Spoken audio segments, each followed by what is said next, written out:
Yes, you can hear me. Hello. So we're trying this stream out today.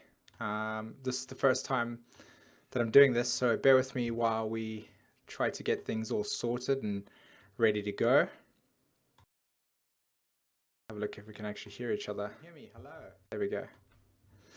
Amazing. Okay, so I'm gonna check things up on Facebook to see getting a dual screen as well, so that will give me the opportunity to really be able to notice what's going on.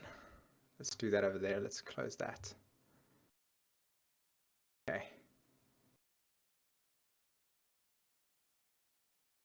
Okay, fantastic. This is super exciting. Let me do this way so that I can actually see if anybody's in the chat. Okay, so there is a chat. And this I want to try. Move. Nope, that's not going to work. We'll close that, we close that, we close that, and we put Facebook up over there.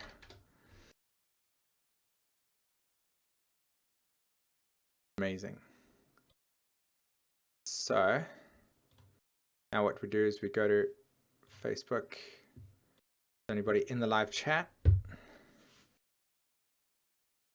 2. Okay. So if you've joined this this experience for the first time, just as I have, if you want to join the chat option and let me know if there's any questions that you have that you want me to answer. I noticed there's a slight delay in recording, so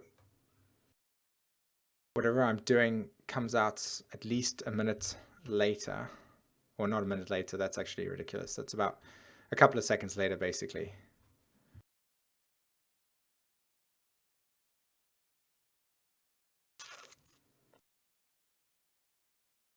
I'll keep the Facebook open, and what you can do is, if you haven't known about Raising Vibrations Facebook, just go over there if you can, and go on to the most recent post, which is where the link is, and just write any of your questions that you have there. Otherwise, we can just work with the chat on the left-hand side here.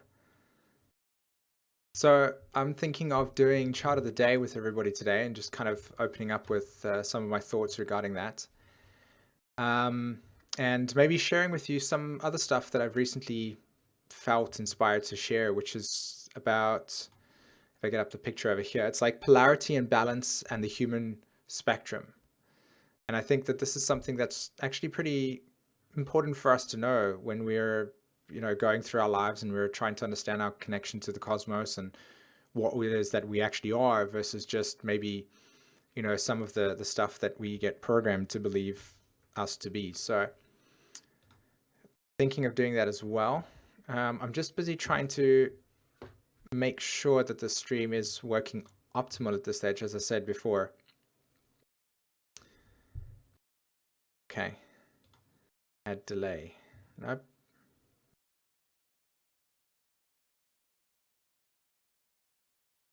Okay. So again, for anybody that hasn't seen the chat, there it is on. If you click on your YouTube channel and or account and you click where you're actually watching it on the left hand side, there should be a chat option. You can ask any of your questions there if you want to, or as I said, in the actual Raising Vibrations link on the Facebook page, if you've got anything that you want me to talk about specifically. Okay.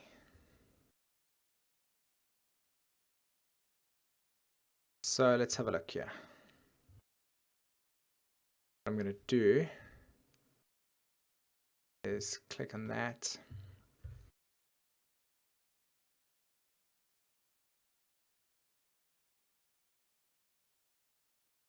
Have a look.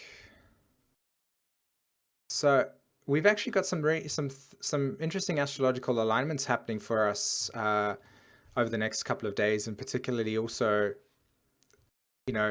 with the new moon that's going to be taking place on the 11th of November, which of course is pretty interesting considering that there's this big awakening around 11:11 and synchronicities. And as I say this, I look at the clock here and it's 21:12. So even though it's not the direct synchronicity, there's that change. Um, just things like how the nodes themselves are actually going to be shifting from Libra to Aries, to Virgo Pisces. And I've done a video on what I feel is really significant about this astrological alignment, but more so when it comes to how we're actually going to transition out of what we've learned when we've been working with the nodes being in Libra and Aries. So I think I'm going to focus on some of that stuff today. I mean, in the new moon as well, I feel really inspired to write some stuff that I'm connected to in terms of what those nodes will symbolize and how they'll shape the future for us. I think the Pluto in Virgo generation, which are the ones born, between 1957 to 1972, will be affected by this nodal shift quite a lot. And of course, this will happen at different times of your life. If you're somebody that's born 1972, you're going to be experiencing it, now, whereas you're born 1957, this is going to be a year and a half before you have to wait until the nodes actually hit your Pluto. And that's really what I was saying. So yeah, so just things like understanding that for the Pluto and Virgo generation, i.e. the ones that have got this Pluto in Virgo, the nodes are going to be hitting this this point for you. And I know that raising vibrations started for me when the nodes actually hit my Pluto, which is at 29 degrees Libra. I almost I almost forgot where my Pluto is. Anyway, so it's a really significant time, and I think that anybody that's at a point or is in the Pluto Virgo generation, not only is Jupiter moving through Virgo at this stage, you also have this nodal shift that's going to be occurring through here. And as I said, maybe I can jump onto that and share some of that information, or what I feel is really important about that. I see somebody's written to us in the chat. They're just gonna.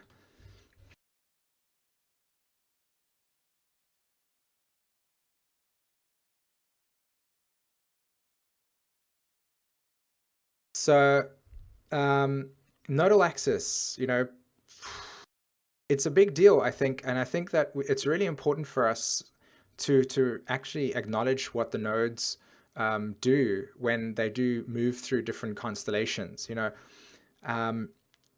Especially on a very more subtle energetic level. Of course, the thing that we've got to really recognize that when we are trying to really tap into the when we're trying to tap into the more subtle parts of our evolution, i.e. through the nodes and through Pluto itself, that if we were to understand what is actually going on when these nodes shift, we could actually access quite a lot of our own personal story, especially for the Pluto and Virgo generation, of course, because you guys are not only going to, as I've said before 100 times, that this node is going to be shifting over your Pluto, but that each of us are going to get this like really, really powerful opportunity to access within ourselves deeper connections to spirits. And when I say spirits, I mean to our own centered, to our own meaning of what gives us a sense of purpose in life.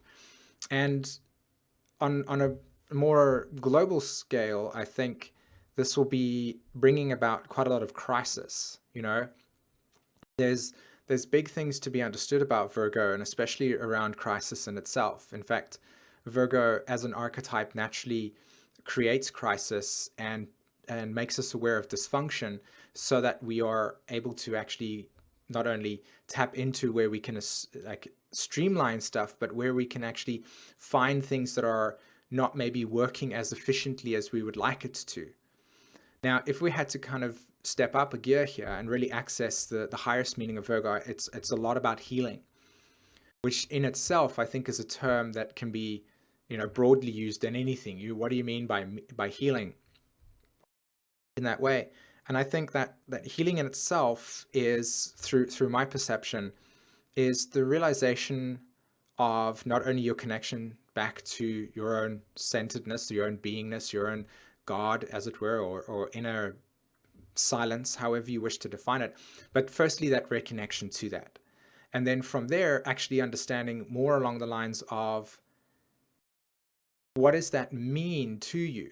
You know, I think that that really sets in itself a direction for understanding yourself and your relationship to the cosmos even deeper, because as you access that part of yourself, you start to recognize around you that things that were maybe distractions no longer become that, because, or you don't pay attention to it.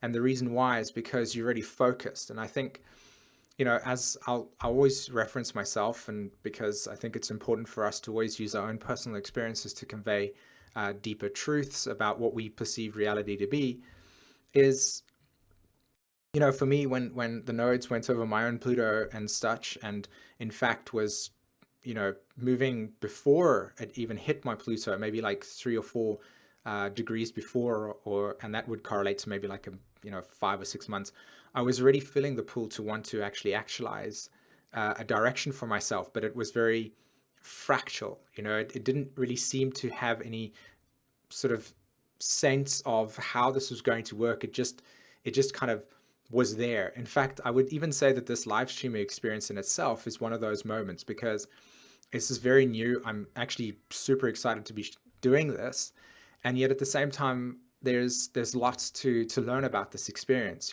Maybe I want to kind of tweak it up a little bit, make it more interactive in that way, come up with new ideas that can make this loads and loads of fun.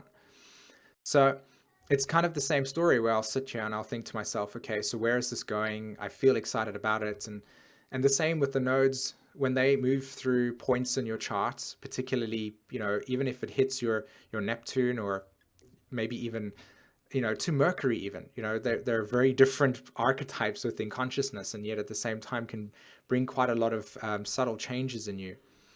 So for me, with the Pluto story, it became this raising vibrations. And the reason why raising vibrations actually exists was because I looked at my own personal sort of journey of awakening many, many times, and realized that every single time I decided to want to open my third eye and see what was happening out there in the world, there was just utter chaos. And I was like, this is madness. I won't be able to actually do anything here, and felt very alone and isolated, which I suspect many that have come to this point within your own life realized that it is a very isolating experience, especially when the reality that you've lived within becomes very apparent, that you are seeing things differently.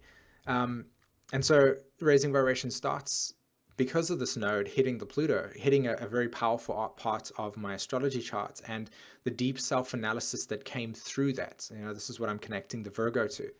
How we can really, really, through connection to our own beingness, Pisces, and through self-analysis, self-inquiry, understand the nature of your philosophy. Like, why do you believe in the stuff you do, and what compels you to do the things, and why do you feel sensitive to certain types of perceptions of reality, and why you don't?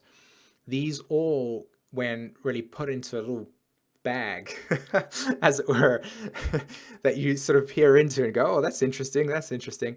I think that's when you come to this realization of self. And so raising vibrations was that feeling of having this great sense of knowledge and inquiry about the universe, and not being able to share it, and yet at the same time going through a deep psychological process of awakening, and then going, you know what, hey, I think that all I'm going to do is just put it out there. If there's anybody that's saying that they're having the same experience, I'll make them feel in some way, shape, or form a little bit okay, because there's 2 of us that are having this experience. And of course, it wasn't really 2. There were tons and tons of people that were going through the same story.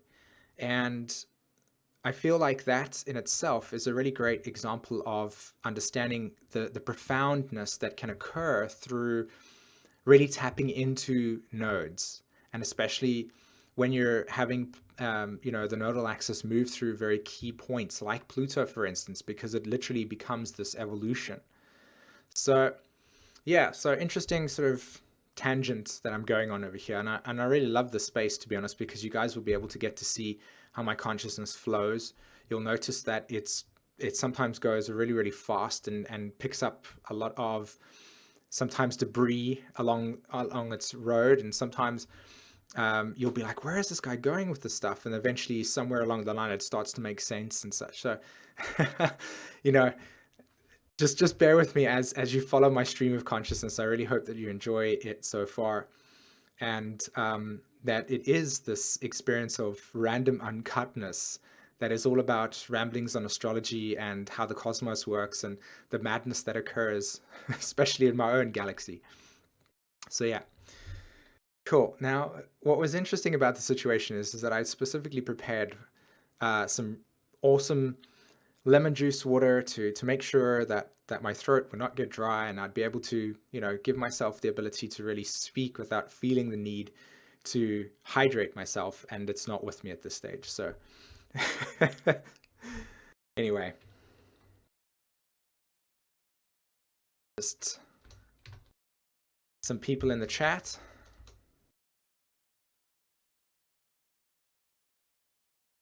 So let's have a look. Let's check what's going on the Raising Vibrations website itself.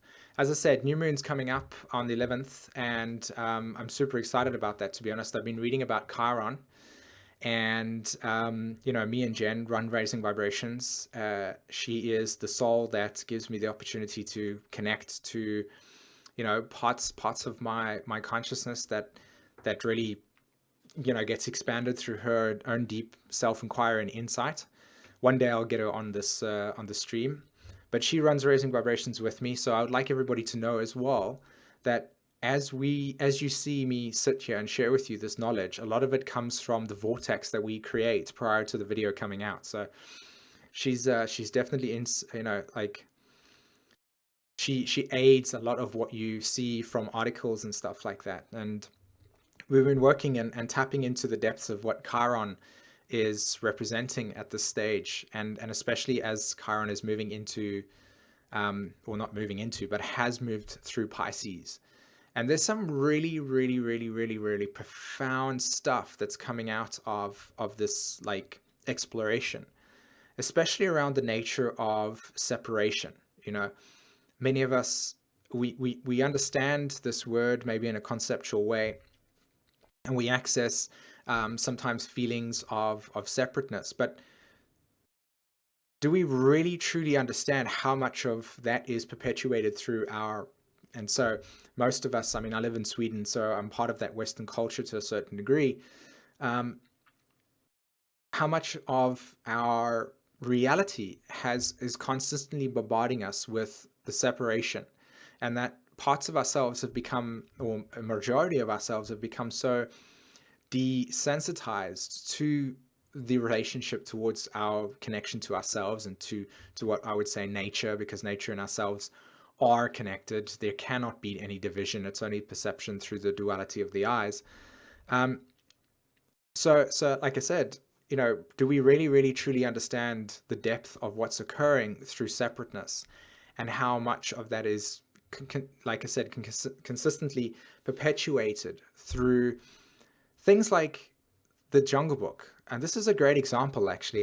This is so random, and I promise you, so many of you guys think, oh wow, this guy's, he's getting his inspiration from reading all these books. And I can be honest with you and say that sometimes I get the theme of an article or the theme of a video from, having to endure an hour or half an hour's worth of Teletubbies due to my daughter watching this stuff.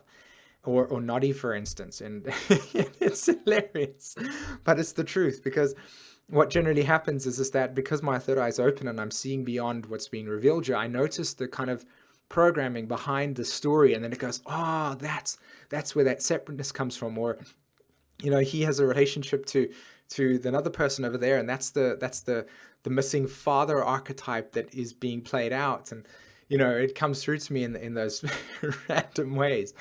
As an example. So what was I going to say now? I kind of lost that place over there regarding the nature of Chiron and separateness. Yes, the Jungle Book. There we go. So, The Jungle Book. Has anybody watched the most recent trailer of The Jungle Book that's coming out?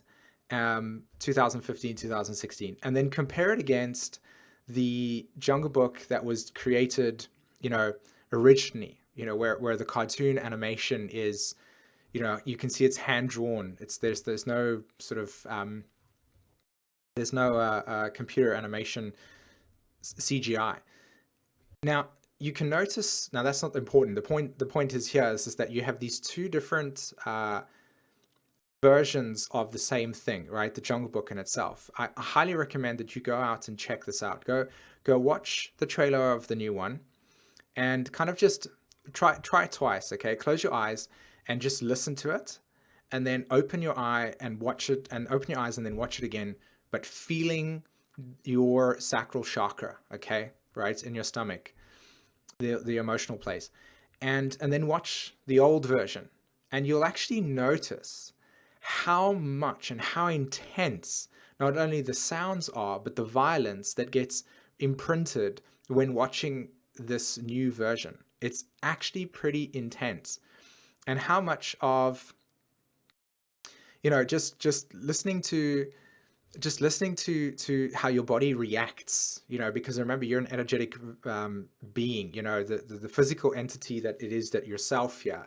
This is just the physical part of you, okay? You know, there's so many more layers to yourself, and those are still existing simultaneously. So, you know, when you're watching some stuff, including this conversation, and you're really just downloading light codes, it's the left brain that gives you the definitions to understand yourself in a more human way, as it were. Anyway, so coming back to the Jungle Book thing, you watch this and you can actually feel in your body how your body is like energetically reacting to the danger and the fear that gets pushed through. And yet most of us wouldn't even look at this and go, wow, is that actually occurring? And that's simply just because at the age of like 5 years old, 6 years old, this film is coming out, and you're consistently being watched, like not watched, but you're interacting with something that is causing like emotional spikes, okay? Where I feel personally, children shouldn't be watching films and this is my Capricorn coming out, but shouldn't be watching any films where there's like a high degree of emotional trauma, because why would you want to expose children to that amount of emotional trauma? Like it doesn't make sense, you know. That's what adults deal with. Anyway, and so we get this consistent imprinting, and we don't even recognize how much this is going through our third eye. And what this does is that when we get out later in life and we kind of look around us, we accept so much of the distortion without even realizing it. And that being the separation that I'm talking about with this Chiron moving through Pisces story, you know, and so much of our own personal story about really connecting to ourselves within ourselves, where if you had to imagine yourself standing, right, with your arms like the Venusian man, open like that, and imagine there's these little portals that exist throughout your body where there is duality, where there is separateness, where there is division, and how that respond, and how when you are triggered within your body by these circumstances or the, you know, outward experiences, when you get triggered, you know, through stimulus and such, and how that duality then comes out, and you get affected by it. But we're so desensitized to the stuff that we don't even recognize how much of the separation exists. And we can go through our whole entire lives just consistently going through these time loops of trauma or feelings of separateness. So this Chiron story is a big deal, I think, as it moves through Pisces. And this is the type of stuff that I'm really trying to, you know, access as I really reflect upon Chiron here, and how if you're moving through this time-space matrix, if you're moving through this reality and you're noticing the world around you and how the imprinting is reflecting back to us how much of our separateness is occurring, it actually puts you in a space where you can be more aligned with making choices that are bringing you into a sense of unity. Okay, and it's in fact something that I wanted to share with everybody today as well. After we do chart of the day, I'll jump onto you know, polarities and how to actually heal some of that stuff or access some of that stuff as a new moon in Scorpio teaching. that I felt really inspired to not only create but share and also awaken within myself, because that's one of the best things that I think are or is beautiful about just creating stuff and posting on YouTube and letting everybody watch it, is that you get this opportunity to explore your own inner consciousness. You know what I mean? It's like you get to understand it in this very profound way, and just by understanding it that way gives you this opportunity to then not only know more about what is out there, but also diminish the separateness that occurs in our 3D physical perception of reality and such. So yeah. Okay. So we've got some people in the chat. This is amazing. I'm super excited. This is amazing. Truly, truly amazing. I think we're definitely going to be pioneering. We're definitely going to be pioneering this this experience, and I know that loads and loads of souls, especially in the, you know, as we're in the northern hemisphere, we're in winter, so you know, for me, it's dark outside over there, and you know, it's fun to kind of just sit and chill and listen to ramblings from an astrologer. In that way, I think it will be quite an interesting community-based experience. So I love that about it. And even if you are in the southern hemisphere as well, and the sun's shining, it's still a good opportunity to kind of chill out and relax and just absorb some fun astrological knowledge. Okay, so I think what I'm going to do is I'm going to switch over to the chart of the day and kind of just share some of my thoughts. We'll post this on YouTube, and yeah, so let's do this. Okay. So if we switch over to, there it is. Cool. So let's get that up over there, laser pointer. So what we've got here with the chart of the day is something really, really interesting, and something that I wanted to change. And I have Moon in Gemini, Pluto conjunct Mercury, so everything that goes through my head is literally expressed, even if it's just the background thoughts. So I'm thinking of actually changing this this arrow to the Eye of Horus, which I'll explain to you what I mean by that a bit later. But the Eye of Horus being really, really significant, and that when you pay attention to things and you focus on stuff, the nature of the universe that you enter as you shift your focus is that Eye of Horus. It's the third eye, and so I'm going to place it over there, and I feel like that's a point of focus within the chart. So we're actually looking at the chart for the 9th of November 2015. So this is for tomorrow, if you're watching the live stream now on the 8th.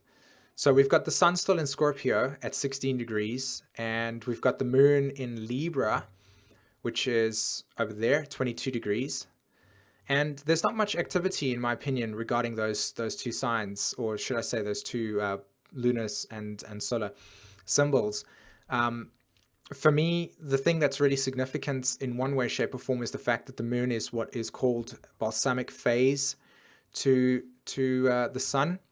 And in evolutionary astrology, each planet has a relationship to itself, to another planet, because everything is connected. It's all holistic in that way, which means that, you know, if you really wanted to understand something about Pluto and Neptune, you would really need to understand the relationship that these two have from a 360-degree perspective, okay? So if you had to understand, like I said over here, with regards to Neptune and Pluto, Neptune's in what is considered to be like a new phase relationship, maybe even moving into crescent phase or first quarter. And this would be about self-exploration in terms of those two symbols over there. You know, just briefly, it's quite a big thing to grasp when it comes to aspects and phases. So that's why I don't want to kind of go over it and explain all the details. But with regards to the sun and the moon, balsamic phase, so, you know, this is a lot got to do with culmination. And of course, it'll be culmination from the prior new moon that took place, right? So, which was in Libra, if I'm not mistaken. So this balsamic phase is just actually culminating the nodal axis that's at 0 degrees. I mean, look how cool this stuff is. This is the one thing that I do enjoy so much about reading this, is that if you really pay attention to the chart, you can notice so many synchronicities. For instance, balsamic phase relationship between moon, or should I say moon and sun, and that will be balsamic in relationship to the new moon that took place in Libra, right? Because it's completing a cycle before it hits the new moon in Scorpio. So that's part one. Then we have the fact that the nodes are finishing up their cycles in the Libra and Aries axis, right? So we're looking at deep understanding regarding polarity. We're going to be aware of equality, balance, and harmony. And yet simultaneously, there is a necessity for understanding the concept of wholeness, okay? Wholeness. Because when something is completely balanced, it is whole, right? So the universe is balanced and it's whole. So look at this over here. You've got Mercury, the sun, in this connection to Chiron, reminding us, or should I say the trine, reminding of us of the wounding regarding our separation and where we are essentially in duality. We're experiencing life through duality, and this is a big subject. When I talk about duality, I do not mean it in its, I can throw that word around very loosely, and but duality is a big subject when it comes to our perception of ourselves and people outside of ourselves, and how we're understanding that relationship to the universe.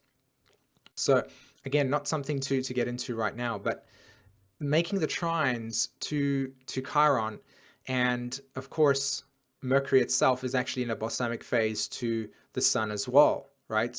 So and if you had to look at Mercury in relationship to the moon, considering this is a new phase relationship, right? Because, and again, probably need to explain this to you, that whenever you're looking at phasal relationships to planets, the slowest moving planet in relationship to the fastest moving one is how you determine what is balsamic and what is not, right? So in this case, Pluto and Neptune as our example. Pluto is the slowest moving planet because it's the furthest in our solar system away from the sun. And so therefore we look at Neptune as going around Pluto like this, okay? So like that. So the focus point between these two is Pluto. So the focus point between the moon and Mercury would be the moon, okay? And even though the moon actually goes around the earth in that way. And if you look at the sun is always the focus point because it's the center from that perspective. So therefore, what we're seeing here is Mercury in relationship to sun always center point. So therefore, balsamic phase, right? Because it's going all the way around 360 degrees. Balsamic means completion. It's a Pisces archetype. And the moon itself, again, coming through to the sun. So that's balsamic as well. I'm not going to get into how you would define balsamic or new phase or opposition. That would be too complex. But Mercury then in relationship to the sun, as I've said before. And now in this case, the moon and Mercury is a new phase, right? Because Mercury is already, in a sense, gone past the moon. So therefore, there are new thought patterns that are occurring. So here's how the layers work, right? This is getting into understanding this quite intensely. The layers between moon, Mercury, new phase, okay? So there's new thought forms in relationship to self-identity regarding balance and equality, harmony, Libra archetypes. There's balsamic regarding the letting go facility and completion. And there's also moon and sun in completion there as well. So you've got this, once again, interesting dynamic here where Venus conjunct North Node now Venus and the North Node are moving in this direction. So Venus is going that way. The North Node is going that way. This is a new phase relationship. So there's new thought patterns that are needing to emerge out of this process, Moon, Mercury.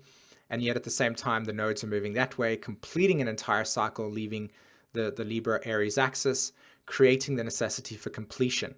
So you have new and completion, new and completion. This is the stuff that's occurring here with this chart, okay? And now if you had to focus in on your life at this stage and pay attention to some feelings that have been occurring with you over the last maybe sort of 4 or 5 days, maybe 2 days, I would say would be the most accurate, you would have noticed that there would be some really profound insight occurring.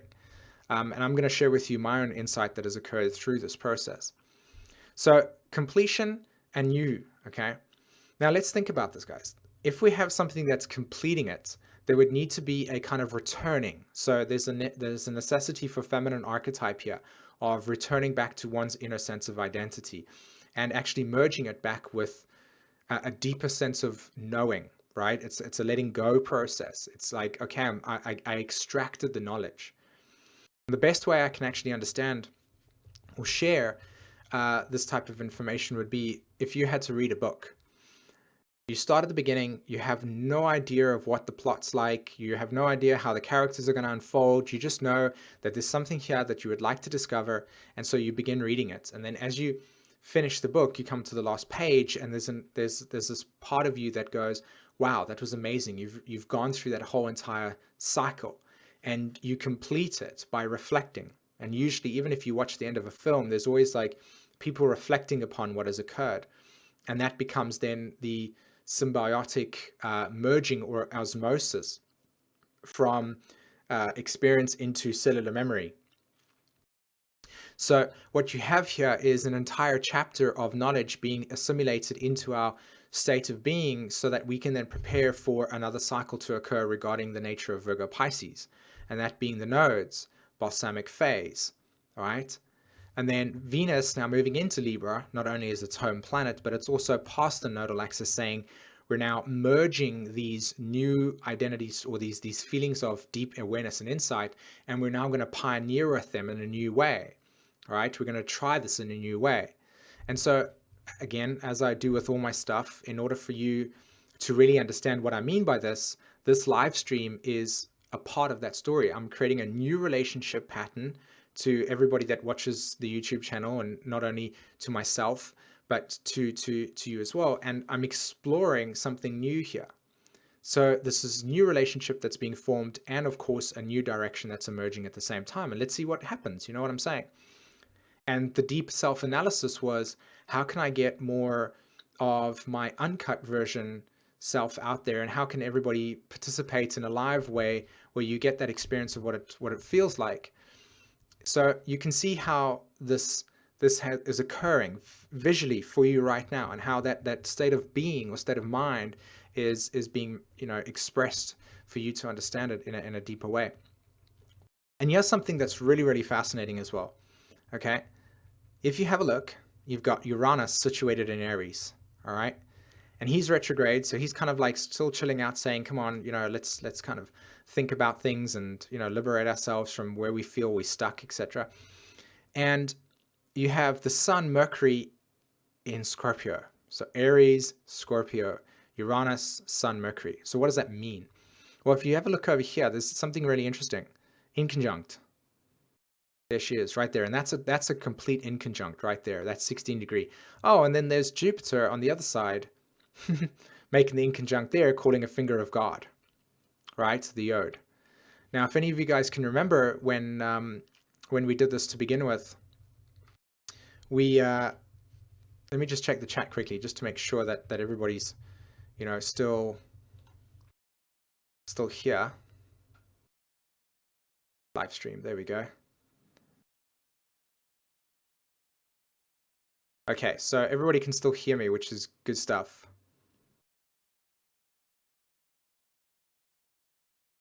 Okay, amazing. So that's good news. Let me just check the Facebook. Any questions over there?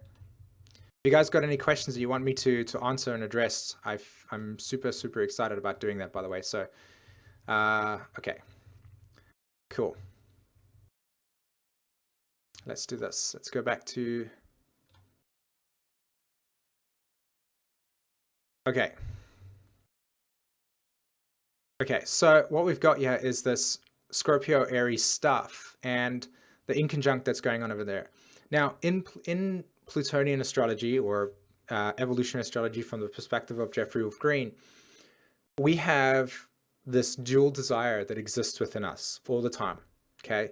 And I'm really, really excited to be able to discuss or share thoughts and opinions around the nature of Scorpio being the correlation to soul, because I truly, truly believe that this is the case. And the reason why I say that is because the only archetype in the constellation itself that correlates to what the soul would represent in the human form would be Scorpio, simply because of the fact that it correlates to choice and so therefore desire. Okay. And choice and desire propels us to do everything. Okay. In fact, without that initial point, there wouldn't be any creation to begin with. So there needs to be a birthing process that is stimulated from choice/desire. And within ourselves, we have always this duality of choice and desire occurring. And the example I like to use all the time is you've got like John, he's sitting on his couch, he's watching some TV, and his friend Mark like calls him up and says, "Hey man, come over to my house. I've got some, some cool films that I've just recently, rented or something, and it'd be exciting to share some of this time with you. Catch up and such." And so in that moment, right, John has this need. He goes like, "Do I stay at home and continue watching TV, or do I go over to Mark's house and really, watch films there?" There's this choice always that exists. One is to stay, the desire to stay, or the desire to go. And in that moment, you make a choice. So let's say in example one, like John says, "I'm going to stay. My desire is to stay." Simultaneously, as he makes the choice to stay, he also makes the choice to not go, which is that like simultaneous desire. Okay. And that is what we carry within ourselves with Pluto. That is what we carry within ourselves with Scorpio.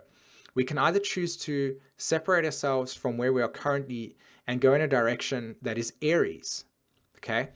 And that is actually what this inconjunct represents between Aries and Scorpio. It's that dual desire within ourselves where when we separate from something that is known, we naturally then are pioneering a new direction, Aries, relative to something that we've experienced, that we are currently experiencing or osmosed with, Scorpio.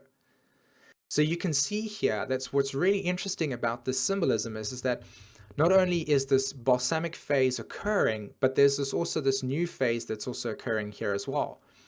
And at the same time, you've got this inconjunct occurring in the exact signs that are literally representing those energies. You know what I mean? It could have been in like Capricorn, or it could have been in Sagittarius and Taurus. But no, it occurs in Aries, Scorpio, at the moment where these two energies are occurring. This new phase relationship that Venus has to the North Node and the imprints and so on and so forth, and the nodes transitioning into Virgo. I mean, the synchronicity is insane.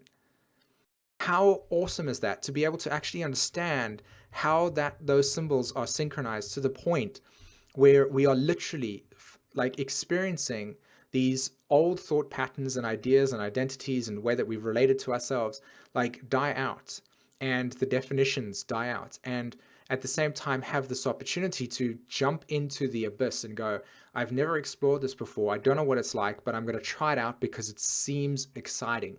It seems, fascinating. And whatever it is that is really driving me to do this, I'm going to go and explore it," because that's what Aries is about. Aries is on its deepest archetypal level. It's about exploration of the unknown relative to the feeling of, I just must explore it. That's what's driving the evolution. It's like, I don't know what's out there, but I've got to find out. So can you see here that this finger of God is hitting Aries and Aquarius, and it's or Uranus, and it's going, let's do this. Okay, this moving away from comfort and security, this stepping out of into what is unknown, uncharted and shaky, that's called liberation. And it's just such a beautiful way to see this, because it's like stepping away from something that's comfortable and secure. Like for me, to jump into this live stream experience and to share it, I mean, I didn't really feel like I was being challenged in an emotional way or security-based ways, but it was definitely for me going, oh, I had this opportunity to edit stuff, or I could think about this over here, I could ponder that. Whereas here it's just live and it's raw and it's coming out exactly how it is. I don't have to think about how I'm going to edit my own consciousness as well. So it's stepping out into that uncharted water and seeing what's going to happen. And what's beautiful about this experience is that not only is it incredibly liberating, because I get to see a community of people that are really enjoying this type of stuff, that makes me happy, but at the same time, it also gets me to really teach this stuff and share this stuff in a way that makes you understand that this is incredibly powerful stuff for us to access and understand about our lives and what we are doing in this universe. You know, we're not here to just do these random uh, exercises and activities that bring us dullness. You know, we're here to experience the magnitude of what is available.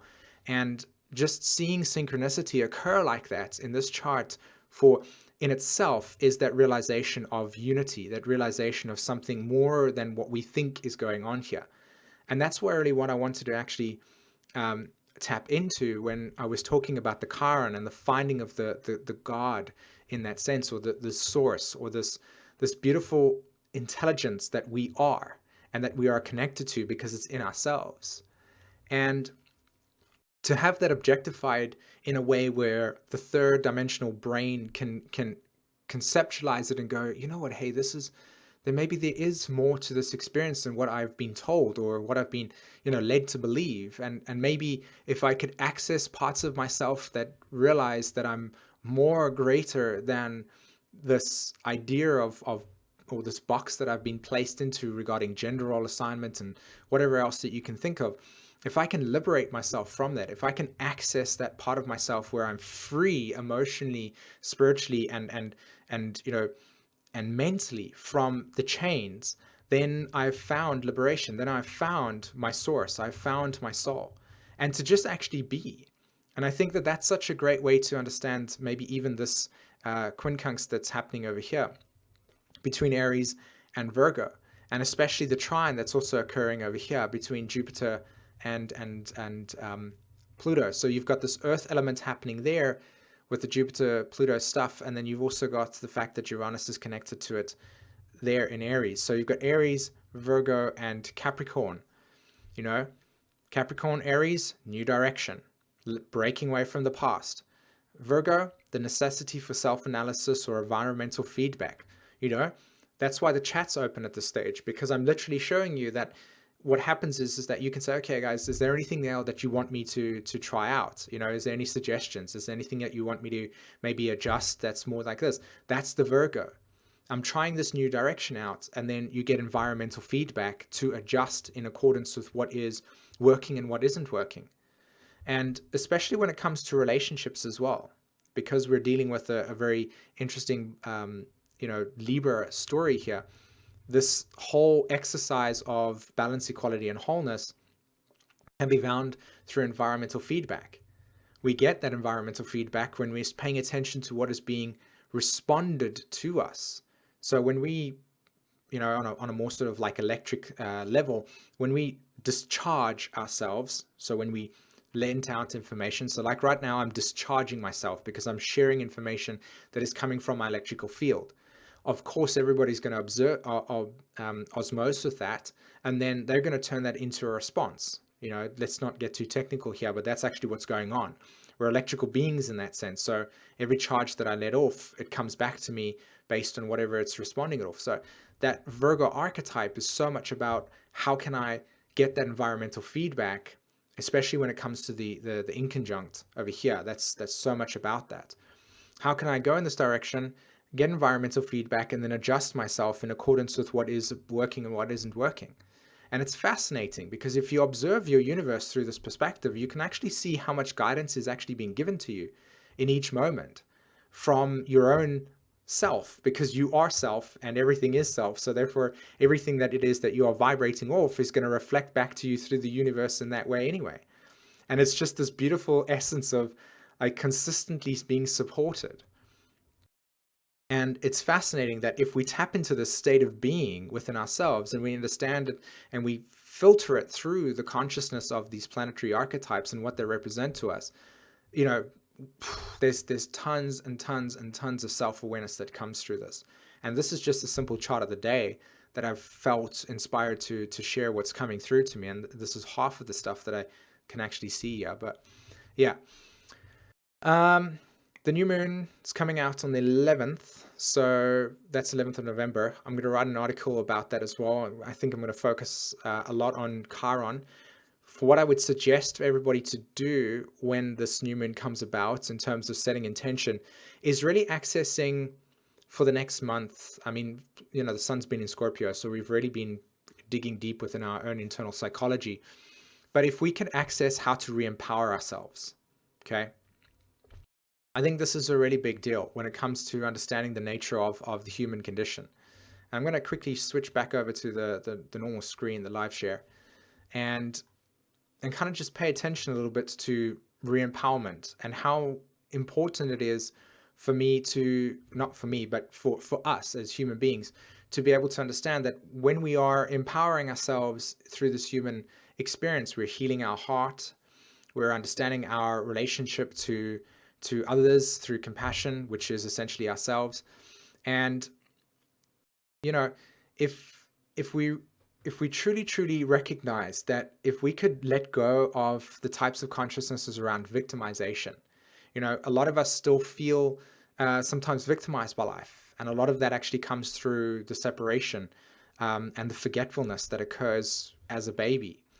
And again, coming back to this point, the empowerment is the realization that you always have a choice, and that no matter how difficult life will throw situations and circumstances to you, you will get this like really, really profound inner understanding that a lot of these circumstances, situations that get presented to you are there to empower you if you're thinking that way, if you're vibrating that way. So the new moon in Scorpio is about how can you take the last 2.5 years of your life that you've gone through not only through awakening, but also understanding the Saturn in Scorpio lessons and really just like showing up, like literally looking at yourself and go, I am infinitely tall. I am infinitely powerful. I'm a divine being of creation, and that I'm here to do magical things, not only with myself in terms of self-awareness and self-growth, but to also be a representation of the infinite beingness that I am for others. And how can I drive that inspiration? How can I be that in the most infinite way? And to really accept the empowerment that is given to you. And I think that that's important for the next sort of switch in terms of the new moon that's happening in Scorpio. How can I re-empower myself? How can I create self-sustainability within myself? How can I become less attached to external dependencies that then teach me the lesson of abandonment or loss and betrayal? And yeah, so lots to think about in that sense, or lots to reflect upon and feel maybe in that way as well. So, okay. So let's have a look at the chat over here for and see if any of you guys have got any questions that you want me to focus on. Just before I jump into the balance wholeness presentation that I've got for everyone.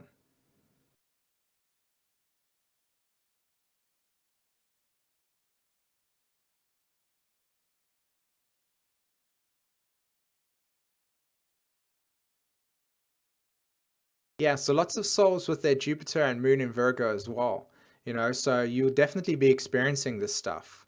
Yeah, precise. Yeah, exactly. But yeah, you'll definitely be having a lot of the Virgo stuff come up for you if you've got if you've got symbols there and so.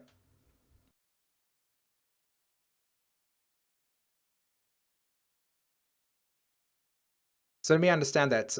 William was questioning if there is a relationship, does the chart indicate that things are changing with the same people or different people?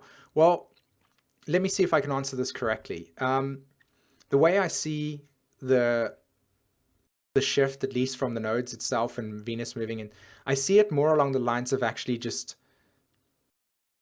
give me a moment here to see what type of imagery is coming through.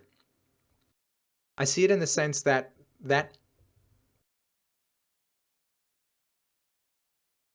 okay, Libra, Aries, Cancer, and Capricorn, okay? I'm going to try and answer this in the most un-Sagittarius way, which is going to be really difficult. So I'm sorry for the long answer.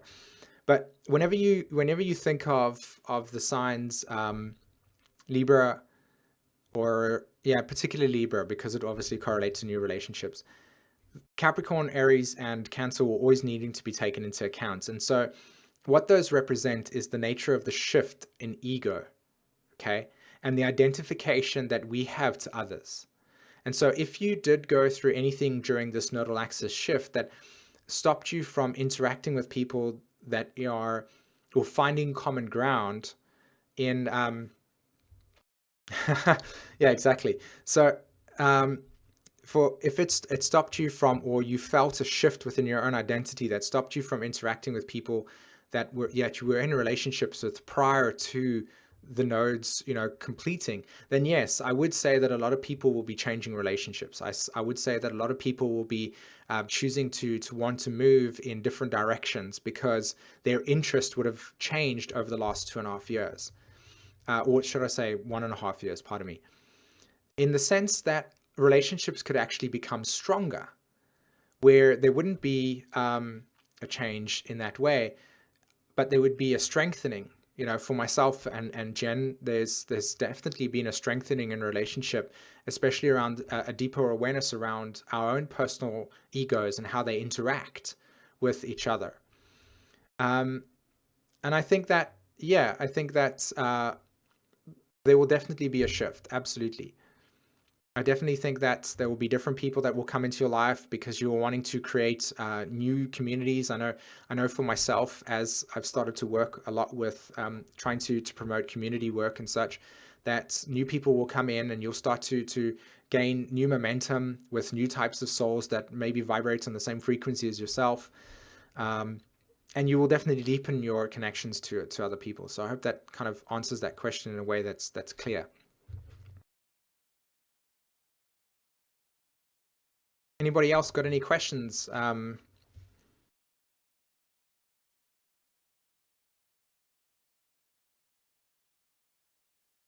we've actually got quite a lot of souls watching at this point in time. 21 people watching. That's pretty great. I like that. Have a look over here.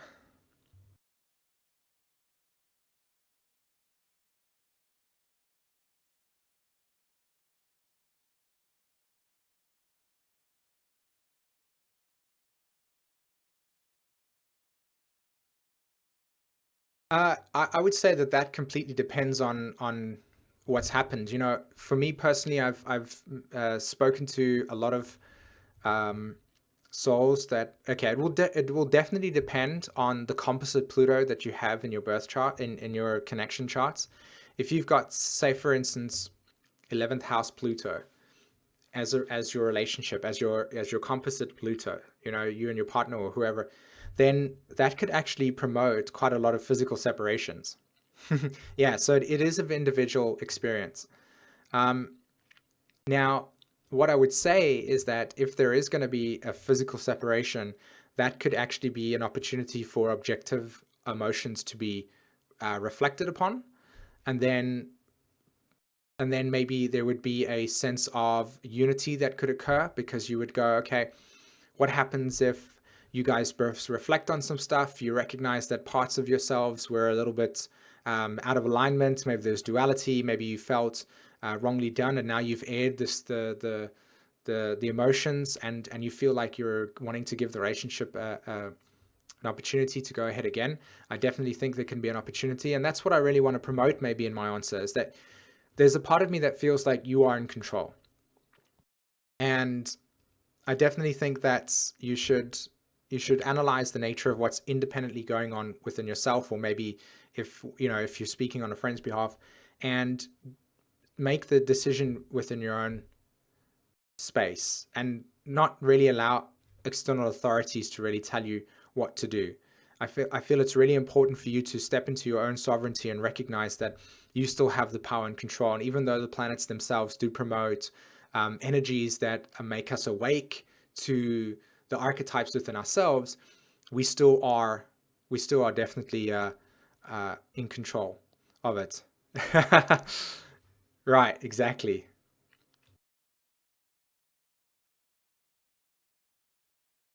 Yeah, definitely. It was, Saturn in Sag is also going to bring a lot of people into authentic expression. Jupiter through Leo is going to be, has already brought people into their own sort of light in terms of that way of what they feel is their truth and what isn't.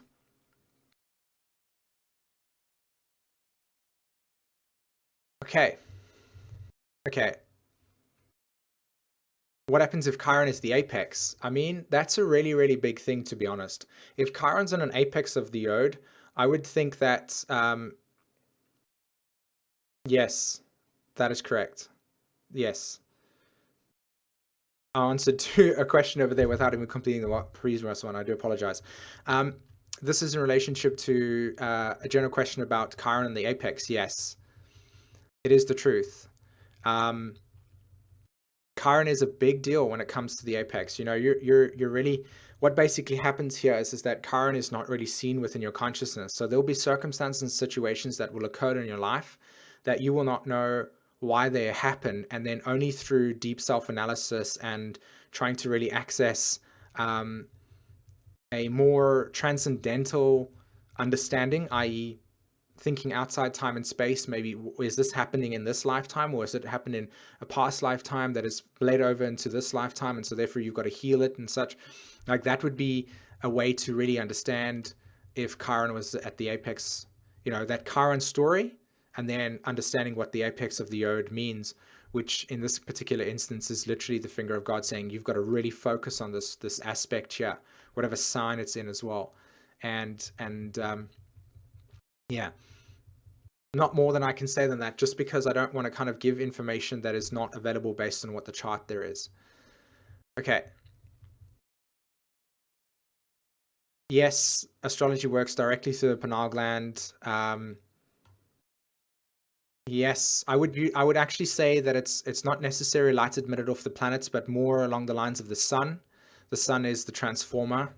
So everything gets represented through sun, and then sun is how that then transmutes the energy and the DNA structure within yourself. I do actually have a teaching that I do for the Metamorphosis program that shows how those things work, and it's pretty awesome, to be honest. I don't consider it to be a big question, but then again, that's just me. But yeah, I'll definitely share a little bit about, maybe that's what I could use as an opportunity to let everybody know how I work with metamorphosis programs. Um, I have 3 programs running at this stage that I would like to share with everybody, actually. There's Cleaning the Lens. This is a 4-week program that I've created, three video series of an hour long, that is specifically designed to give you all the terminology, the jargon, and the awareness around what it means to be awakened. And then we have a 1 hour discussion. So that's going to be coming up very shortly. Then the Metamorphosis program is something that you would usually go on to next, which is the 3 months Dark Night of the Soul, self-explanation, healing of samskaras, story teachings about the nature of what the spiritual incarnation means, and so on and so forth. And then there's Leaders of the Paradigm, which is going to be this platform where, souls that I feel are ready to be leaders in a way of showing the way to bring us into more wholeness and balance and equality and more of our spiritual essence, and away from the holographic imagery that is created through archons. Um, okay, so I just want to jump over to this other recording that I had that I had for everybody. So I'm going to jump over to there right now, and let's do this. Okay.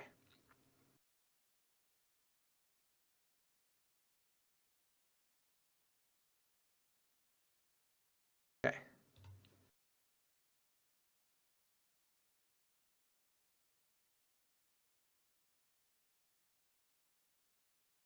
So here's something that I really wanted to share with everybody today, especially regarding the nature of balance, equality, and the human spectrum. And I think it's really important for us to start expanding our consciousness. And this is a Chiron story, actually. In fact, polarity, balance, and human spectrum is what I've allowed myself to understand regarding the the connections that Neptune has in Pisces, as well as Chiron in Pisces, and the connection to Libra. So the first thing that I want everybody to check out is this rotating gyroscope here, in the sense that if you pay attention to one of those lines, it actually is going around in a circle like that. Okay, and you can see that there's this notion of night and day. Okay, or polarity of masculine, polarity of feminine. And if you look at the astrology chart, especially the natural zodiac, which is this thing over here, okay, natural zodiac, 12 archetypes, and Capricorn sits at the top and Cancer sits at the bottom. All right, and then you've got Aries and Libra. So this is cardinal signs, okay, as you can see over there, cardinal signs. This is what I was talking about with regards to Libra. When Pluto lands itself either in the 10th house or in Capricorn, but mostly in the 10th, or in Capricorn, or if you have nodal axis, i.e. south node, north node, situated in 10th house and 4th house, or if you have Pluto in the 4th house, okay, all the nodes there, they can be, and this is where you have to play astrological detective, but you can actually observe within people either a upcoming gender switch or a most recent gender switch, okay? Now, let's take away the word gender and let's replace it with polarity or poles, okay? Poles, positive, negative. Feminine archetype will naturally revolve around the negative pole because it is receptive, whereas masculine or male would be perceived as positive pole because there is expansion, okay? There is expression. So you have night and day. And you can see how these two archetypes exist within our lives. You can see here again with the nature of the Makarbha, okay? So you have Capricorn, you have Taurus, you have Virgo, you have Scorpio, you have Pisces, you have Cancer, okay? This is the water element, and this is the earth element, and that would be perceived as feminine archetype because it's internal. Those are feminine archetypes, yin energy. And then if you had Aries, Leo, Sag, Aquarius, Gemini, Libra, those would be masculine archetypes, okay? That would be expansive. So when we think of poles or polarity, when we see this imagery here, we can actually see that there are two poles, okay? If you look at the nature of Cancer and Capricorn and regarding gender assignments, those are the two poles that we're talking about, okay? Now, the connection between Capricorn and Cancer is that it's the nature of one's outer external definitions. That's why career is always associated with Saturn or 10th house or Capricorn when it comes to mundane astrology, and home or the roots of your inner sense of identity. And that's why the moon will always correlate to self-identity / ego. Okay. So if you've got Pluto there or nodes there, there's generally a polarity shift, okay, in terms of your feminine or masculine archetype. So in each incarnation, you come through where you're wanting to learn about the nature of being feminine. So you'll incarnate where you're most, so if you're masculine, if you're male at this stage, you have a polarity in you of feminine, and yet your predominant pole is masculine. That's why you would come through in terms of your physical incarnation through that. Whereas if you're female, the other way around. So you're learning those poles and you're actually trying to create balance in that way. What this imagery is trying to reveal to you is that when we are operating through our lives, we're always seeking to create balance, okay? We're always seeking to create harmony within on our poles. Now, I'm going beyond astrology here. I'm going on in terms of energy management. And that every single day, you're actually trying to create through Chiron, through Pisces, in terms of balanced polarity, which is the left hemisphere and the right hemisphere, okay? Left brain thinking, right brain thinking. Left brain, sort of a masculine archetype, analysis, right brain, intuitive, creative. And again, you can see that this imagery over here is represented through this imagery over here, how it's going through like that. And as it connects, as they connect there, okay, there's always 2 points that are being connected there as well on the other side. You can actually see the relationship between that and that. This is what we actually are. Like, in terms of stripping away all of our physical understanding of ourselves, we are polarity balance, okay? And the human spectrum is between that. The human spectrum is in the middle over there, between those two, okay? And every single time you incarnate into masculine, then you will experience the human experience or the human spectrum through that masculine archetype, through the definitions. So this is when you think of yourself as the cosmos, and you think of yourself as consciousness, and you think of yourself as an energetic being, these imageries would be the ones that I would use to understand yourself in terms of how I perceive it. Okay? So there is predominantly an expression part of yourself, which you wouldn't be using at this stage. And you're using a feminine archetype. I'm predominantly masculine in this conversation because I'm sharing. Whereas you are predominantly feminine in this exchange because you are receiving. So you can see how this connection is occurring here, where I'm sharing information, it's then being received, it's being hit by you there, and then it's being received. We're connecting, and then we're receiving. One is expressing, one is receiving. And this is how a consistent interaction in relationships work. It's a consistent expression that then meets another person. If you look over here, right? So I express something, it comes around, it hits you. You express something, it comes around, it hits me. It's actually pretty neat to see it that way. I hope I'm being really, really clear. This is how this works, okay? Now, what you're trying to do is you're trying to create centeredness within yourself when you are responding, not reacting to. And that's where a lot of this type of stuff gets actually distorted. And I'm going to go into this, and it's a big subject, but I'm going to try to be as brief as possible. Or maybe not, I shouldn't be. But in terms of creating balance, equality, and harmony, it is about understanding your own polarities within yourself. When those polarities are balanced within yourself, and you're being open when there's a situation that is requiring you to be open, and you're being expressive when there's a situation that's requiring you to be expressive, you will naturally create a holistic equilibrium between two energy sources. Okay? This is super difficult to do. And there's a part of me that knows that even in my own personal story, I can't even get that right completely. And even to understand this in its totality it requires a lot of deep thought. So I'm still sort of exploring this right now in terms of its entirety. Another way that I wanted to illustrate this was, I'm sure any of you guys have seen the toroidal field, okay, or the torus.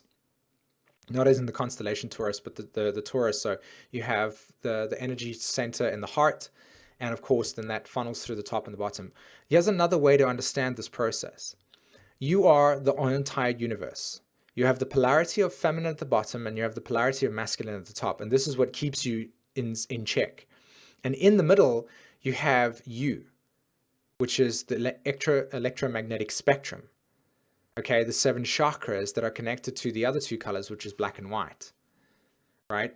So when you are experiencing yourself, you're experiencing the vibration of that experience, right? Can you see it, how it's going across that line over there?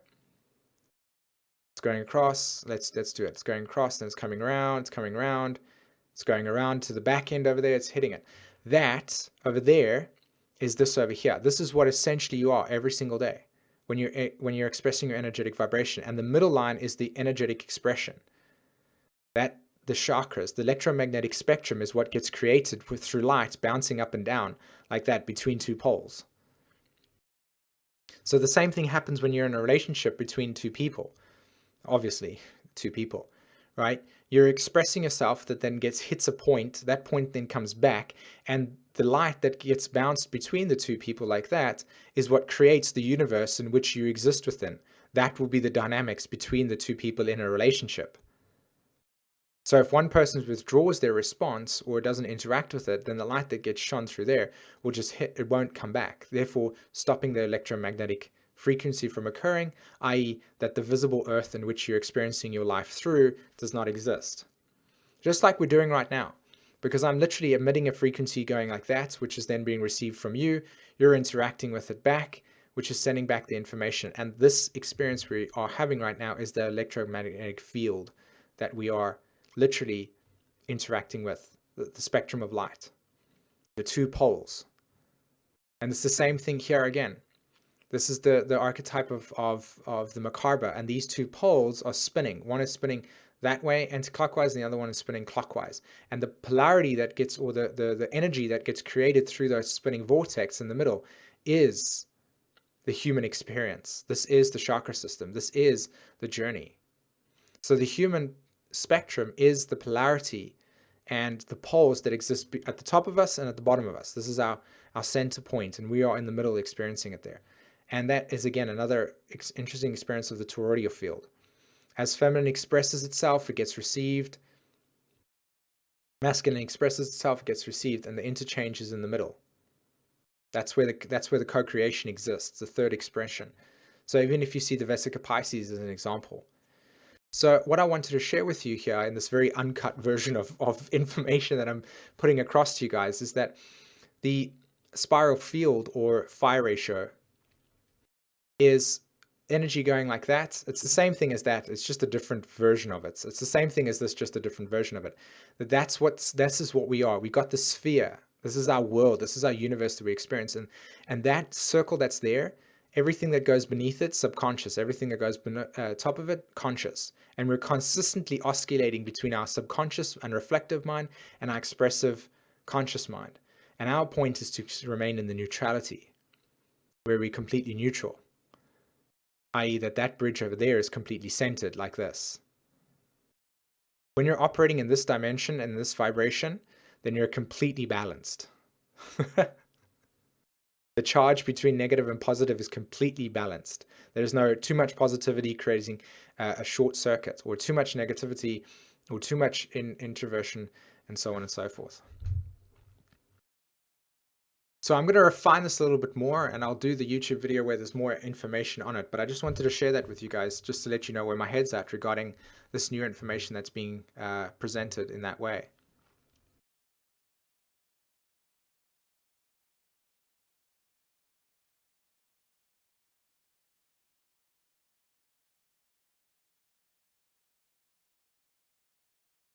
Okay, let's have a look here.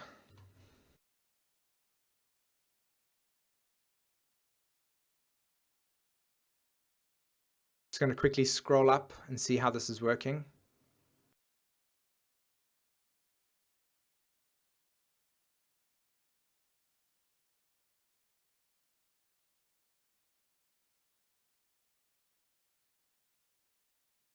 Okay, so one of the questions was, I'm just going to answer these questions, guys, and then I'm going to end the stream. So quick rundown of Chiron in the houses. Whew, okay. Let's think about it. Chiron in through the houses. Let's go back to that over there, and let's do this. Let's have a look. Okay. Chiron in the houses. Archetypal. Chiron in the first house will naturally occur through energy centers. So I've got to download this information. It's quite quick.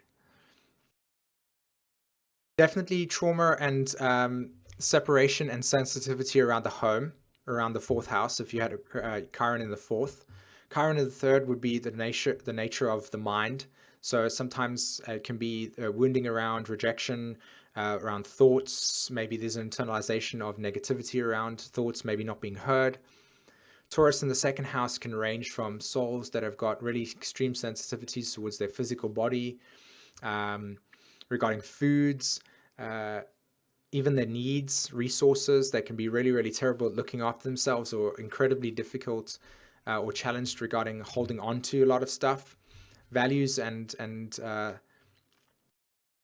being stuck in separateness. So lots and lots of fear around money, security, safety. Aries, this would correlate to either an over-externalization of one's desires in a way where you just bulldoze through everything. You're really one-sided. You struggle a lot with the ability to understand the difference between yourself and where yourself ends and other people begin in that way. I know I went back that way. I'll just do this. Neptune and Pisces, or 12th house. I mean, that can range from psychic disturbances to psychic trauma to being lost. You can even go into terms of schizophrenia. So Chiron in the 12th house can be a really, really challenging place, especially around feeling alienated. 11th house will be, this is an interesting one, a lot about one's own individuality. You can either become like a rebel without a cause to the point where you don't even recognize how much of a rejection is being caused or trauma is being caused to other people. Um, a certain essence of rebellion that causes too much disruption. Chiron 10th house can be around your own ability to father yourself or nurture in a way. It can even correlate to situations where you feel like taking charge of your destiny is not available to you. You might even get stuck in the dogma of trying to do stuff and never being recognized. Chiron 9th house, it's got a lot to do with cultural separation. Your philosophy might be completely different to other people around you and you feel alienated. Chiron in the 8th house is a very challenging aspect because you feel like everybody's looking at you. And so therefore you need to kind of like hide away or you've got this intense gaze, you've got this intense psychological understanding of stuff, but it causes really, really deep, dark thoughts. Chiron in Libra can be around the nature of creating equality. So of course these words around Libra being about extremes. So you might be trying things out and never creating any balance. So balance is a big issue with Chiron in 7th or Libra. Chiron in Virgo in the 6th house, definitely your health. I would definitely look at the nature of how your routines are working. This would even correlate to masochism as well.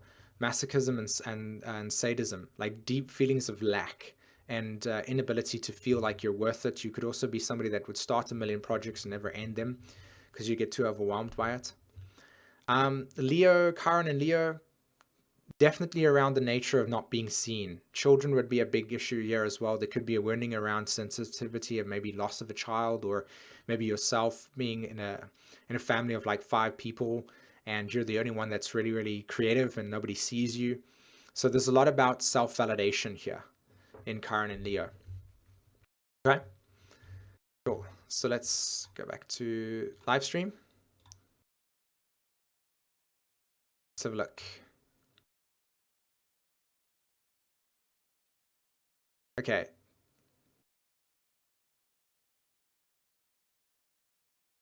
Let's have a look here.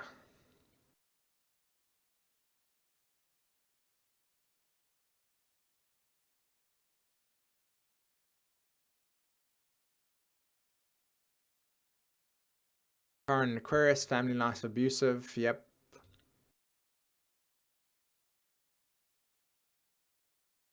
Okay. Big question regarding Pluto aspects.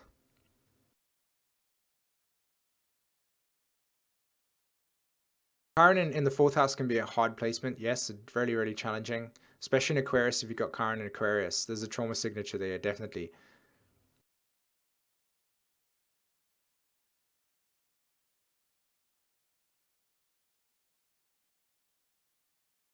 I mean, I wouldn't say, where it's like stopping people's growth by our responses. We would definitely be challenged.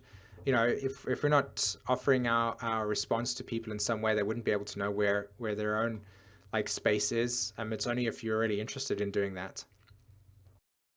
Let's have a look.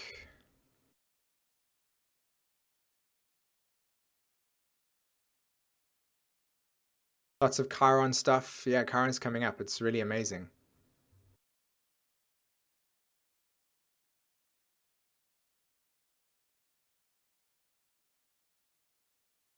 Chiron.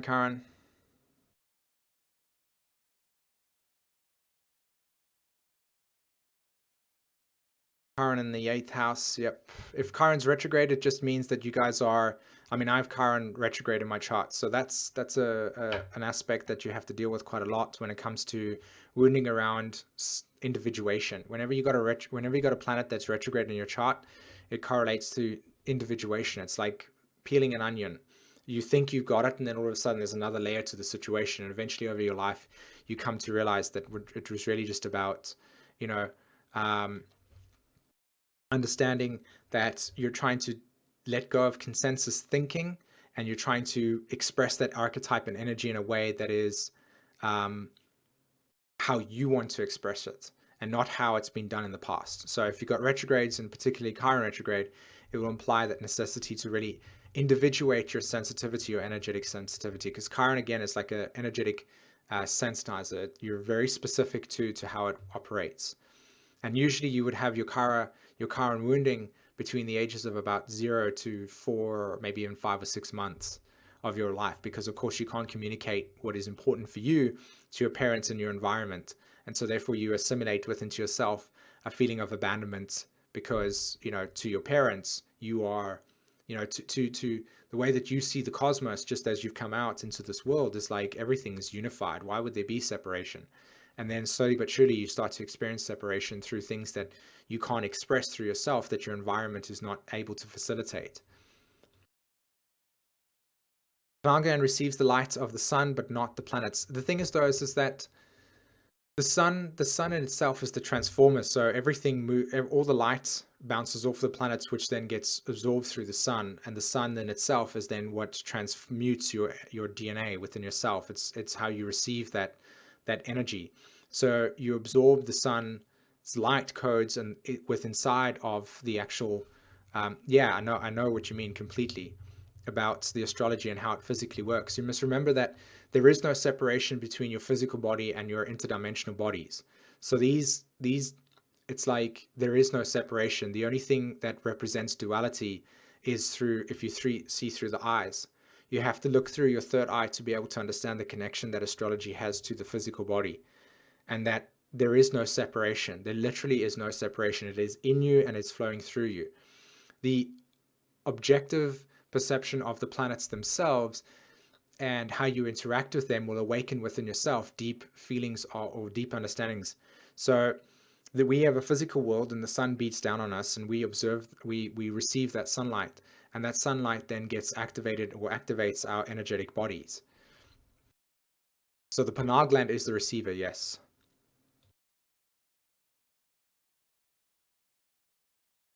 Yeah, precisely.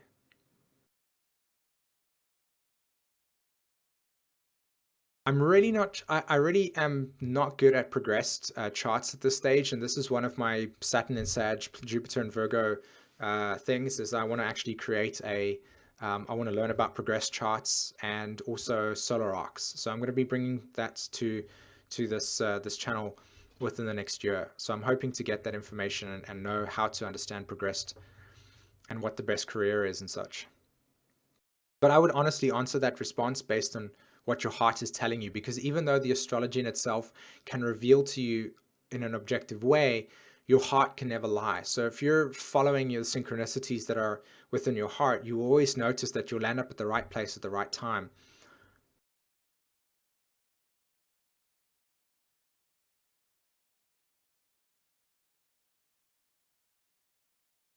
Yeah, Jupiter and Chiron and Virgo, or Sag, Chiron and Virgo, um, are really connected, in my opinion.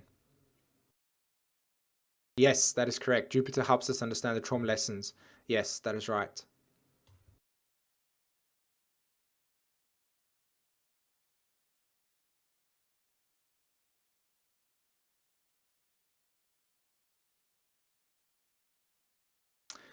Okay.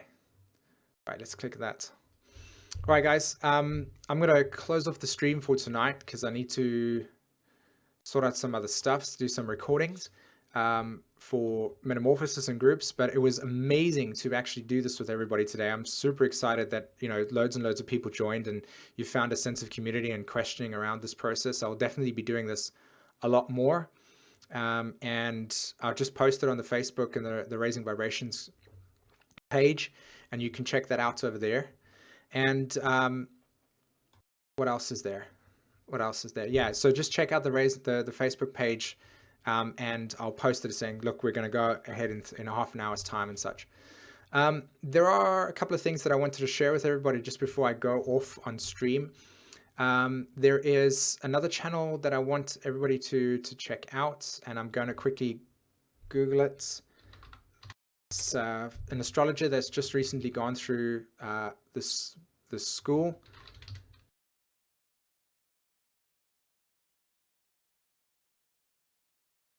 Let's have a look. What's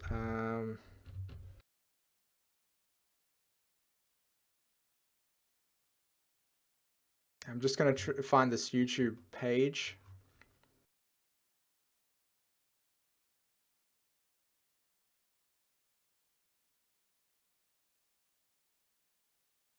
Okay, clearly not there.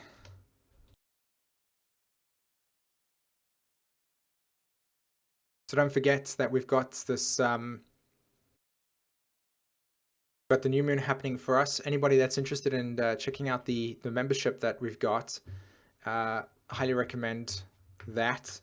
It's like every single month there's videos that come out where about 45 minutes long, just basically sharing with you the deeper knowledge about how to access the planetary signs and symbols that complement the whole. So what I'm looking for, I'm actually lost for words at this stage regarding it. That is looking at understanding our journeys on the lunar cycle. So there's deep analysis. It's like chart of the day, but 15 times more intense. Okay, so I'm just busy looking for this website. Okay.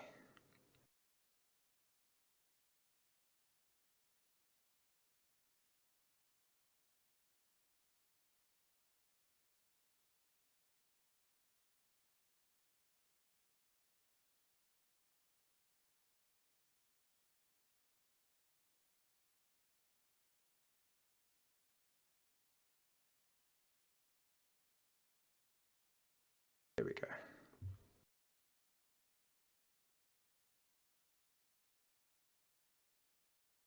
So in the chat, I'm just going to link one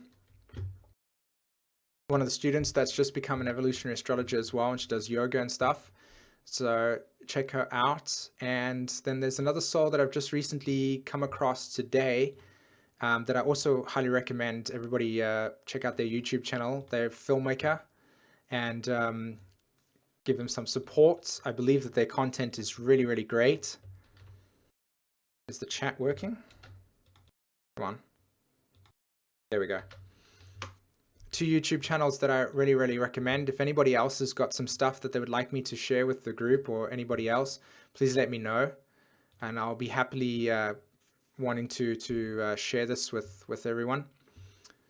But other than that, have a fantastic evening and day, guys. We'll speak to you again, okay? Take care. Bye-bye.